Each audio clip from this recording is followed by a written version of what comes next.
ઘર પરિવારની જવાબદારીથી લઈને રસ્તા પરના ટ્રાફિક જામ સુધી,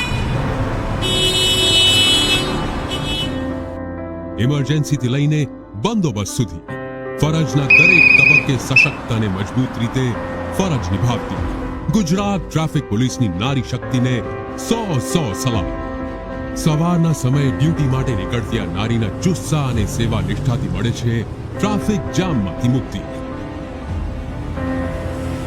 ઠંડી હોય, સખત ગરમી હોય, રજાનો દિવસ હોય કે કોઈ મોટો તહેવાર, દિવાળી હોય કે દશેરા, આપણે તહેવાર મનાવીએ એ માટે આ મહિલાઓ દિવસ રાત પોતાની ફરજ બજાવે છે.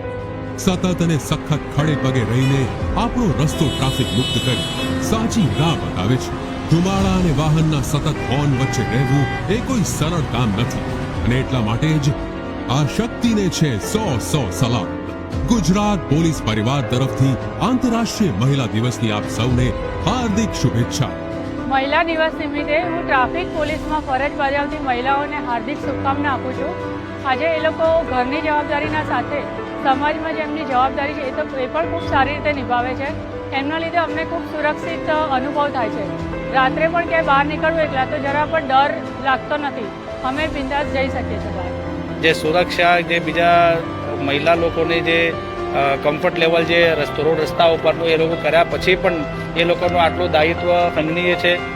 સિવાય એ લોકોનું બીજા સામાજિક કાર્યક્રમ છોડીને પણ એ લોકો આ રીતના જે કામ કરે છે તો એનું બહુ અભિનંદન કરવા માગું છું અને મહિલા દિવસની એ લોકોને શુભકામના પાઠવું છું.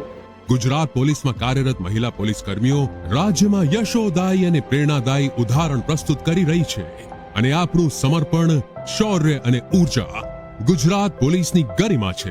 क्योंकि इस कड़ी धूप में वो अपने परिवार से अलग होकर खड़े होकर पूरे हर चार रास्ते पे और सारी व्यवस्था को मैनेज करते हैं. तो इस उपलक्ष्य में मैं महिला पुलिस कर्मियों को बहुत बहुत बधाई देता हूँ. ઘણું બધું સારું કાર્ય કરી રહ્યા છે. પોતાના ઘર પરિવારને પણ બાજુ પર રાખીને પણ કામગીરી ઉત્કર્ષ બજાવી રહ્યા છે. They are protecting not only the women of Rajkot but also the men of Rajkot. And I think we should give them a big round of appreciation that although they are women, the women are protecting the men and the women as well. जो हमारी महिला police officers है और जो traffic inspector है वो लोग दिन भर अपना काम करती है घर पे और हमारी सेफ्टी के लिए दिन भर रोड पे खड़े रह करके हमारी मदद करती है. तो मैं उन लोगों को सलाम करता हूँ उन चीज़ों के लिए कि वो लोग घर के साथ साथ हमारे शहर की ट्रैफिक व्यवस्था को भी सुधारती है और हम लोगों का भी ध्यान रखती है. પણ હવે અત્યારે આપણે મોડર્ન સિનેરિયોની અંદર જોઈએ, આપણે જે કહેવત છે જૂની, નારી તે કલ્યાણી, એના ઉપરથી જ આપણે વાત લઈએ તો નારી અત્યારે જે છે બધા સિચ્યુએશનમાં આપણી સાથે હોય છે, હર ફિલ્ડમાં હોય છે, તેમાં આપણે પોલીસની અંદર હોય છે. શૌર્ય, સમર્પણ અને કાર્યનિષ્ઠાથી આપના કર્તવ્યનું નિર્વહન કરી રહ્યા છો. રાજ્યની સેવા, સુરક્ષા અને શાંતિ માટે ગુજરાત પોલીસમાં ફરજરત નારી શક્તિને સલામ.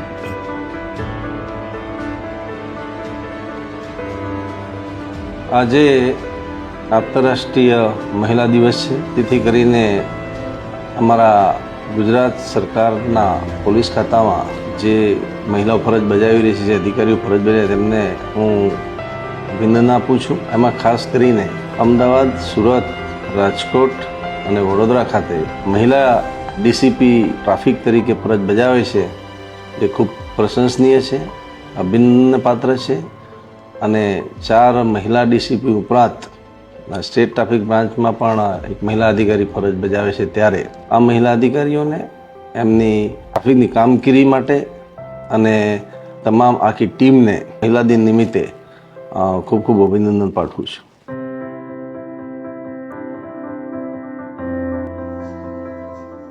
નમસ્કાર. આપણી સાથે આજના દિવસની શરૂઆત થાય છે 8 માર્ચના મહિલા દિવસથી. જી હા, આપણે સૌને ખ્યાલ હશે કે ભારતીય સંસ્કૃતિ પ્રમાણે આજે વૈશ્વિક મહિલા દિવસ તરીકે ઉજવાતો આજનો દિવસ દરેક નાના મોટા મહિલાઓ માટેનો હોય છે. ત્યારે આજના દિવસે મારે તમને કેટલીક એવી મહિલાઓ વિશે વાત કરવી છે જે પોતાના જીવનમાં સંઘર્ષભર્યું જીવનની સાથે સાથે હસી ખુશીથી પોતાનું જીવન વિતાવતી આવતી હોય છે. ત્યારે આજે તમામ મહિલાઓને ન્યૂઝ ઇન ગુજરાતી તરફથી મહિલા દિવસની હાર્દિક શુભકામના પાઠવીએ છીએ.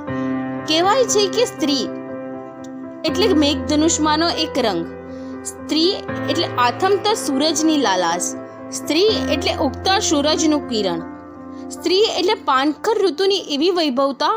ત્યારે સાહેબ શ્રી એટલે રંગમંચ પર વગર વિતલ પોતાની ભૂમિકા નિભાવતું કુદરતનું એક અદ્ભુત સર્જન કહેવાતું હોય છે.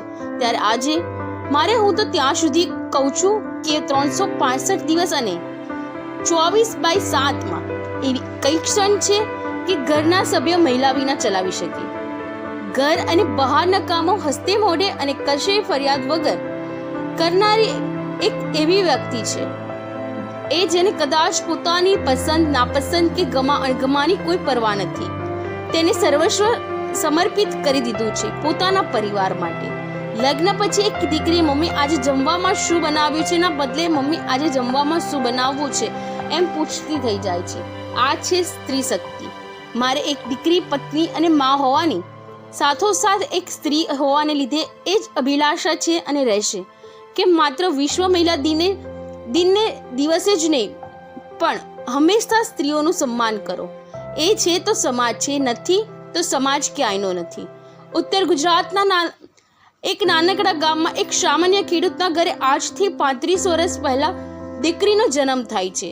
ત્યારે આ સામાન્ય ખેડૂતના ઘરે એક તરફ ઘરે લક્ષ્મી પધાર્યા તેમ કહી તેના વધામણા કરવામાં આવે છે. સમયની સાથે સાથે દીકરી મોટી થાય છે અને પરિવારના તમામ સભ્યોને એક સાથે રાખી ભણતરમાં અવ્વલ નંબર લાવી રહી. ઘરની પણ ઘણી બધી જવાબદારીઓ પોતાના માથે લઈ સતત કાર્યરત રહેતી આ દીકરીને પણ પરિવારના તમામ સભ્યોનો સાથ સહકાર પણ સતત મળતો રહ્યો, જેથી કરી તે સારા માર્ક સાથે પોતાનો અભ્યાસ પૂરો કરી પરિવારનું નામ રોશન કર્યું.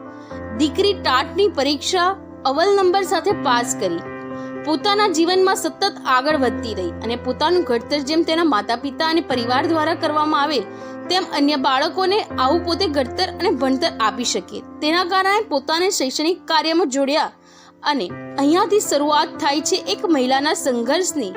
હું જે મહિલાની વાત કરી રહી છું તે છે પૂજાબેન પટેલ, જે પોતાના પરિવારની સાથે આજના આધુનિક સમયમાં પોતાના પતિની સાથે ખભેથી ખભો મિલાવી પોતાની તમામ પ્રકારની ઈચ્છાઓને એક બાજુ મૂકી પરિવાર માટે સતત કાર્યરત રહે.